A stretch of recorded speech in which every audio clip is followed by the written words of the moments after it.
My name is Andres Vasquez. I'm an interventional cardiologist. I've been working in the field now for some time. My areas of expertise include coronary interventions, which pretty much are stents and angioplasty done to the heart arteries, heart-related procedures including closure of holes in between the upper chambers of the heart. It's called atrial septal defects.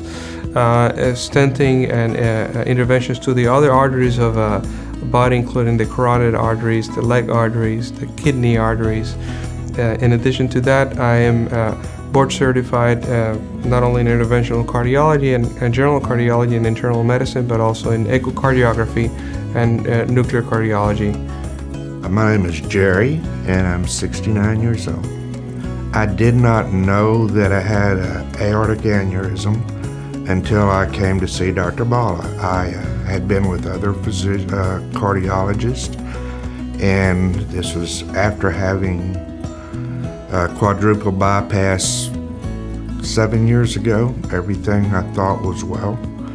I began to feel tired, constantly give out, so my primary physician sent me to see Dr. Bala. We began to run some tests. He said this, what I was feeling wasn't normal. We ran CAT scans. The original CAT scan was to be sure that I didn't have anything that would affect the treatment that he was going to do. And then he came back and gave me the good news was that I had no existing cancer or anything that would avoid that, prohibit us from doing the other procedure, but I did have an aortic aneurysm. So that was a year and a little over a year ago that was first diagnosed. So abdominal aortic aneurysm is a disease affecting the main artery of the body. It's called the aorta, at the level of the abdomen. Many times it affects the part of the aorta that's below the kidney arteries. And what an aneurysm means is an increase in the artery size, usually over twice as big as the normal diameter for the artery.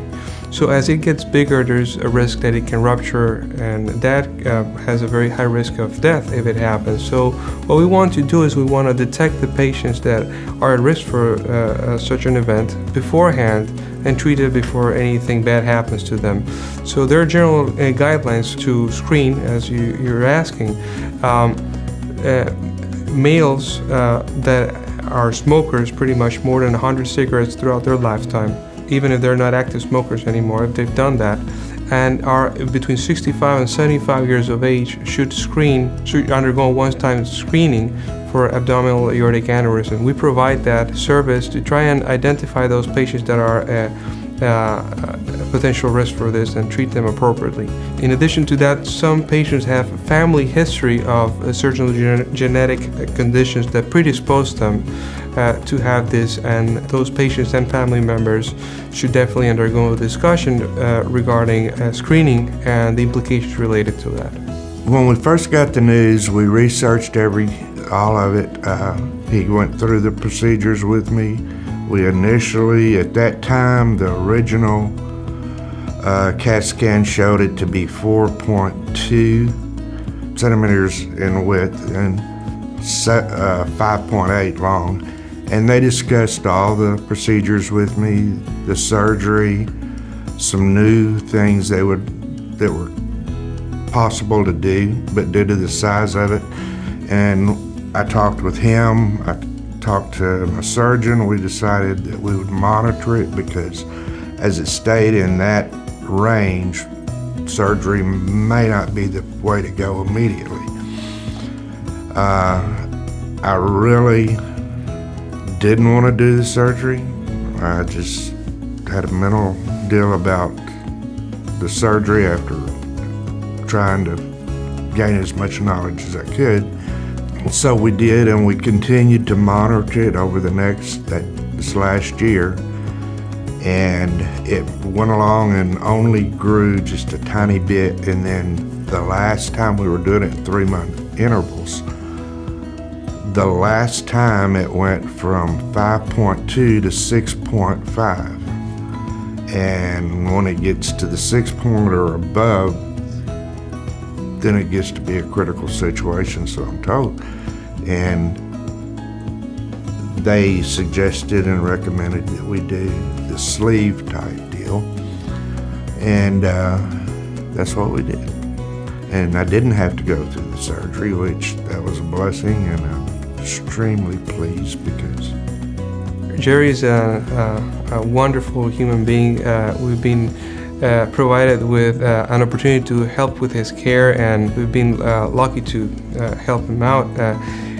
He presented with an abdominal aortic aneurysm below the kidney arteries that was growing over time. So we were monitoring it very closely, and as it continued to expand to significant size, then we decided it was time to proceed with repair for the aneurysm, given the fact that the size was such that if we didn't do something, then his risk of spontaneous rupture was now starting to climb to concerning levels. So what we did was close his aneurysm with a special technique that nowadays we have. Before, the only option for repair of an aneurysm was open repair, meaning open surgery, which it has some implications, including a high risk of death, major bleeding, and major complications, heart attacks, strokes.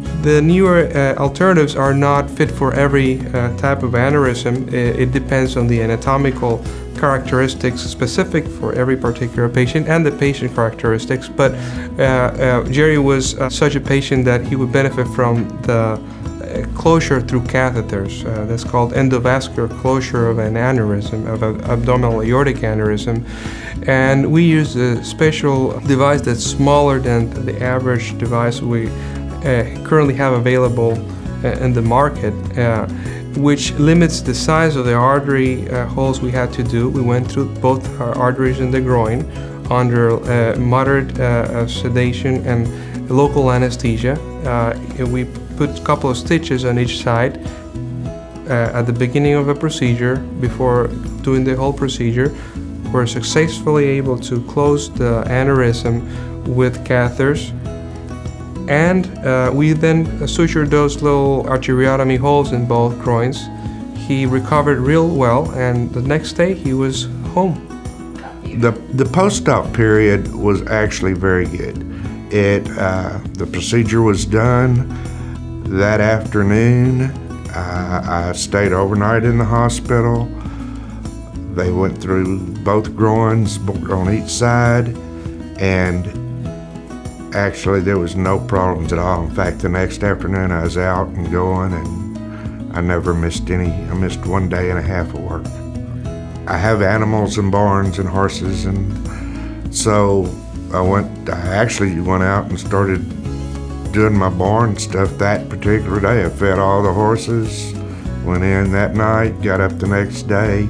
I never stopped from that time on. I kept doing what I'd normally done. I didn't do any lifting, like I didn't lift anything heavy. But as far as moving and getting around, and I started, actually it would be the second day. I came home the next morning after the surgery, and then that afternoon I did my normal task. The following day I just went back to doing everything.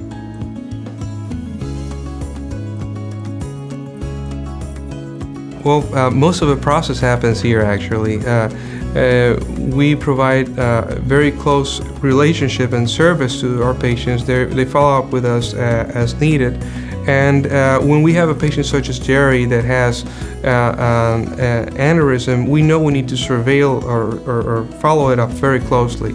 There are guidelines on how to do this, but that may require some imaging of the aorta as the aneurysm continues to expand, as frequently as every 3 months, as unfrequently as every year. And it depends on the size and the rate of growth of the aneurysm and the patient's symptoms. So most of the surveillance was done in the clinic. We were able to monitor him very closely, and as we noticed that things were, growing to the point where there was an indication for repair, we went ahead and proceeded with that. And he's been followed here since.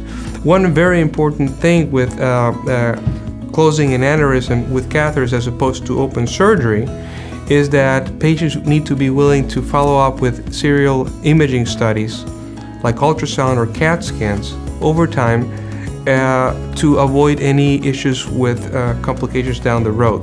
One unique complication to closing the aneurysm with catheters as opposed to surgery is that there can be movement of the device that is used to close or leakage around the sealing sites for the device, and that requires very close follow-up. It's extremely uncommon for those things to happen, but it's our priority to make sure that Jerry and every one of our patients that we take care of here after a procedure has a continued follow-up and good care, and we identify any potential problems that may arise in the future for him.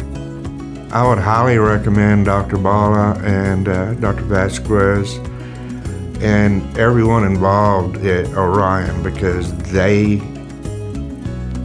kept me in the know of everything that was going on. They informed me of everything, and more especially they kept our family involved and told them everything. They were there.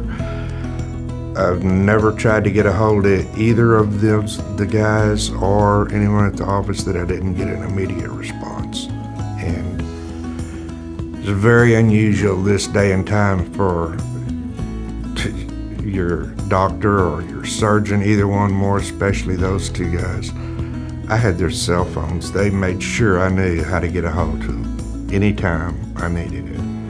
And I didn't have to, but just the fact they did it was just another deal that built my confidence and helped my whole ideas and thoughts about this situation.